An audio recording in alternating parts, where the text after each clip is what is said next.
ओम कृष्णं वंदे जगद्गुरु. नमस्कार. आज आणि यापुढे आम्ही प्रयत्न केला की भागवत महापुराणाचे महत्त्व व त्याचा अर्थ, प्रत्येक श्लोकाचा मराठीतून अर्थ आम्ही आपणापर्यंत पोचवतोय. मात्र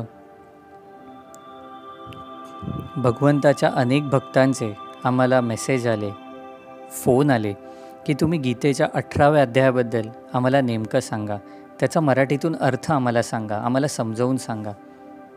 आणि आज तोच प्रयत्न आम्ही सुरुवात करत आहोत. फक्त तुमच्या आग्रहास्तव सुरू करतोय गीतेचा 18वा अध्याय. तसं पाहायला गेलं तर गीता ही 17व्या अध्यायातच संपुष्ट झाली आहे. भगवंतांना अर्जुनापर्यंत जे काही सांगायचे होते ते त्यांचे सांगून झाले होते. मात्र गीतेच्या 18व्या अध्यायात नेमकं असं काय आहे की तो अध्याय सर्व भक्तांमध्ये एवढा प्रिय आहे. त्याला म्हटलं जातं मोक्ष संन्यास योग. या पूर्ण 18व्या अध्यायात गीतेचा निष्कर्ष आपणास समजतो. तसेच भगवंतांनी आपल्याला जे जे त्याग करायला सांगितले आहे त्या त्यागांची पूर्णता यात आपल्याला लक्षात येते. चला तर मग सुरू करूया गीतेचा 18वा अध्याय. आजच्या पठणात आम्ही 3 श्लोक व त्याचा अर्थ आपणापर्यंत पोचवत आहोत. ओम कृष्णं वंदे जगद्गुरु. अर्जुन उवाच. संन्यासस्य महाबाहो तत्त्वमिच्छामि वेदितुं त्यागस्य च ऋषिकेश प्रतिकेशी निषुदन्. याचा नेमका अर्थ काय? संन्यासस्य म्हणजे संन्यासाचे, महाबाहो म्हणजे हे महाबाहो श्रीकृष्ण भगवान, इच्छामी म्हणजे मी इच्छितो, वेदितुम म्हणजे जाणणे, त्यागस्य म्हणजे त्यागाचे, ऋषिकेश म्हणजे हे इंद्रियांचे स्वामी, पृथक म्हणजे वेगळे वेगळे, केशी निषुदन म्हणजे हे केशी निषुदन, केशी दैत्याचा नाश करणारे. याचा नेमका अर्थ काय? अर्जुन म्हणाले, हे महाबाहो ऋषिकेश, मला त्याग आणि संन्यासाचे तत्त्व जाणण्याची इच्छा आहे. याचं नेमकं तात्पर्य म्हणजे भगवद्गीता वास्तविक 17व्या अध्यायातच समाप्त झाली आहे. हा 18वा अध्याय म्हणजे पूर्वी वर्णिलेल्या विषयांचे पुरवणीच्या रूपाने सार आहे.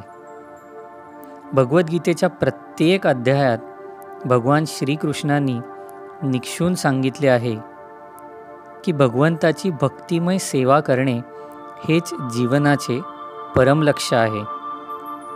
हाच मुद्दा या 18व्या अध्यायात ज्ञानाचा सर्वात गुह्य मार्ग म्हणून सार स्वरूपात देण्यात आला आहे. भगवद्गीतेचे संपूर्ण वर्णन पाहिल्यास पहिल्या 6 अध्यायात भक्तिमय सेवा म्हणजेच भक्तियोग यावर जोर दिला आहे. सर्व योग्यांमध्ये जो दृढ श्रद्धेने सदैव माझ्यामध्ये वास करतो, अंतःकरणात माझे चिंतन करतो आणि माझी दिव्य प्रेममयी सेवा करतो, तो माझ्याशी पूर्णपणे योगमुक्त असतो आणि तोच सर्वश्रेष्ठ योगी होय. त्यानंतरच्या 6 अध्यायात शुद्ध भक्तियोग, त्याचे स्वरूप आणि कार्य यांची चर्चा केली आहे. आणि शेवटच्या 6 अध्यायात ज्ञान, त्याग, अपराप्रकृती, पराप्रकृती आणि भक्तियोग यांचे वर्णन दिलेले आहे. याचा निष्कर्ष असा की सर्व कार्य करताना भगवंतांची मदत घेतली पाहिजे. जीवनाचे परम लक्ष्य हे भक्तियोगाशिवाय अन्य कोणतेही असू शकत नाही. भूतकाळातील आश्चर्य आणि ब्रह्मसूत्र किंवा वेदांत सूत्र यांचे प्रमाण देऊन ही गोष्ट सिद्ध करून दाखवलेली आहे. ज्याप्रमाणे दुसऱ्या अध्यायात संपूर्ण विषयवस्तूचे सार दिले आहे, त्याप्रमाणे 18व्या अध्यायात देखील संपूर्ण उपदेशाचे सार दिलेले आहे. त्याग आणि भौतिक प्रकृतीच्या 3 गुणांच्या पलीकडील दिव्य स्थिती प्राप्त करणे हेच जीवनाचे लक्ष्य असल्याचे सांगितले आहे. त्याग आणि संन्यास हे 2 वेगळे वेगळे विषय स्पष्टपणे समजून घेण्याची अर्जुनाची इच्छा आहे व म्हणून त्याने या 2 शब्दांचा अर्थ काय असे भगवंतांना विचारले. या श्लोकात भगवंतांना उद्देशून योजिलेले ऋषिकेश आणि केशिनिषूदन हे 2 शब्द महत्त्वपूर्ण आहेत.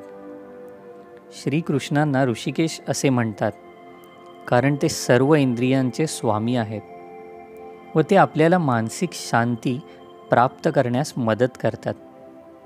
अर्जुन भगवंतांना प्रार्थना करीत आहे की त्यांनी त्याला सर्व विषयांचे सार अशा प्रकारे सांगावे की जेणेकरून त्याचे चित्त नेहमी समतोल राहील. तरी देखील त्याच्या काही शंका आहेत आणि शंकांची तुलना नेहमी असुरांबरोबर केली जाते. म्हणून तो श्रीकृष्णांना केशिनिषूदन या नावाने संबोधतो.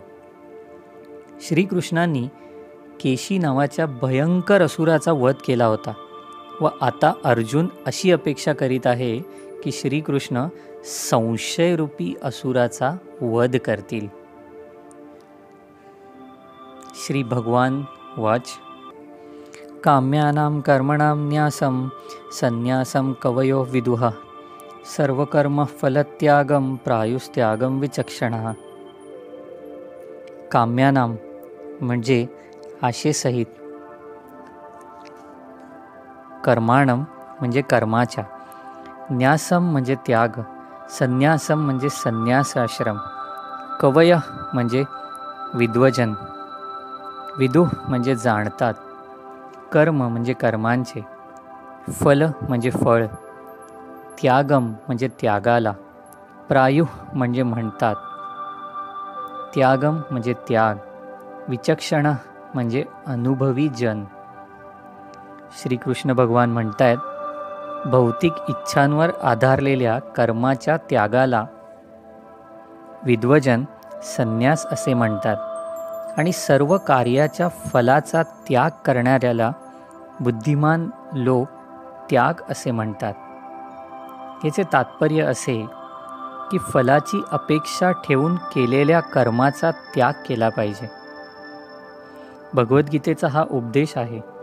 परंतु ज्या कर्मांमुळे उच्च आध्यात्मिक ज्ञानापर्यंत प्रगती होते ती कर्म सोडून द्यावयाची आवश्यकता नाही. पुढील श्लोकात हे अधिक स्पष्ट होईलच.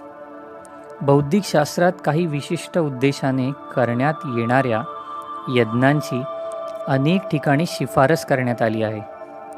चांगली पुत्रप्राप्ती व्हावी किंवा स्वर्गलोकांची प्राप्ती व्हावी इत्यादी गोष्टींकरिता यज्ञ सांगण्यात आले आहेत. परंतु अशा सकाम यज्ञांचा त्याग केला पाहिजे. तथापि स्वतःच्या हृदयाच्या शुद्धीकरिता किंवा आध्यात्मिक ज्ञानात प्रगती करण्याकरिता जे यज्ञ असतात त्यांचा त्याग कधीही करू नये.